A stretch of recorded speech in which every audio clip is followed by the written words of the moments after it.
ফিলিস্তিনের যুদ্ধবিধ্বস্ত গাজায় আবারও জোরদার হামলা শুরু করেছে দখলদার ইসরায়েল।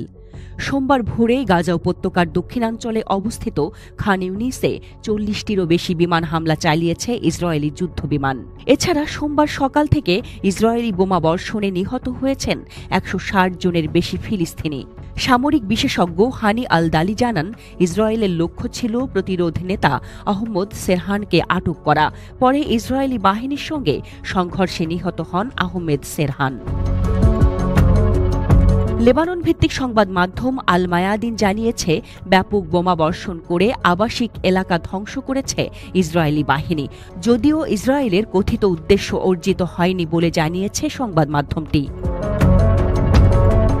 খান ইউনিসের পূর্বে আল কারারা শহরও ইসরায়েলি হামলা শিকার হয়েছে। হামলায় বাস্তুচ্যুত বেসামরিক নাগরিকদের আশ্রয়স্থল, নাসের মেডিকেল কমপ্লেক্স এবং মানবিক অঞ্চল হিসেবে পরিচিত আল মাওয়াসি এলাকাও বাদ যায়নি। এদিকে গাজার উত্তরে জলকূপ খননকালে ইসরায়েলি ড্রোন হামলায় ৭ ফিলিস্তিনি নিহত হয়েছেন। আল মায়াদিন বলছে, স্থল অভিযানে ইসরায়েলি গোয়েন্দা ব্যর্থতার চিত্র উঠে এসেছে। ছদ্মবেশে খান ইউনিসের উত্তরে বন্দীদের কাছে পৌঁছাতে গিয়ে একজন ফিলিস্তিনিকে হত্যা করে তার স্ত্রী ও সন্তানদের অপহরণ করে ইসরায়েলি বাহিনী। এই অভিযানকে ইসরায়েলের নিরাপত্তা ও গোয়েন্দা ব্যর্থতা বলে উল্লেখ করেছেন আল মায়াদিনের ব্যুরো প্রধান। অন্যদিকে খান ইউনিসের উত্তর পশ্চিমে হামাদ শহরের কাছে এক হামলায় ৫ জন এবং দেইর আল বালাহে অন্য হামলায় আরও কয়েকজন নিহত ও আহত হয়েছেন। আল নুসেইরাত শরণার্থী শিবিরের কাছে বাস্তুচ্যুতদের তাঁবুতেও বোমা হামলা চালিয়েছে ইসরায়েল। গত রবিবার ইসরায়েলি সেনাবাহিনী উত্তর ও দক্ষিণ গাজায় ব্যাপক স্থল অভিযান শুরুর ঘোষণা দেওয়ার পরই হামলার এই তীব্রতা দেখা যাচ্ছে।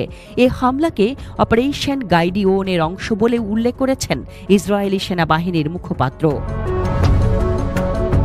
এদিকে ইসরায়েলের হামলায় সৃষ্ট এ পরিস্থিতিকে বিপর্যয়কর আখ্যায়িত করেছেন গাজার সিভিল ডিফেন্সের মুখপাত্র মাহমুদ বাসাল।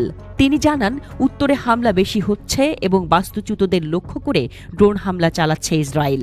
জ্বালানি সংকটের কারণে ৭৫টি অ্যাম্বুলেন্স অকেজো হওয়ায় ভেঙে পড়েছে গাজার জরুরি চিকিৎসা সেবা।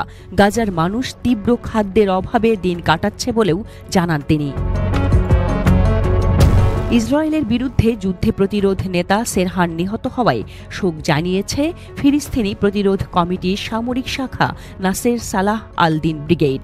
এক বিবৃতিতে ব্রিগেডটি জানায়, সোমবার খান ইউনিস শহরে অনুপ্রবেশকারী ইসরায়েলি বিশেষ বাহিনীর সঙ্গে সংঘর্ষে প্রতিরোধ নেতা সেরহান শহীদ হন।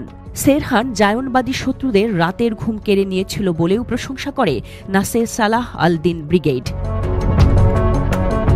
সংগঠনটি জোর দিয়ে বলছে, প্রতিরোধ নেতাদের হত্যার মাধ্যমে সংকল্প দৃঢ়তা আরও বাড়িয়ে দিচ্ছে ইসরায়েল।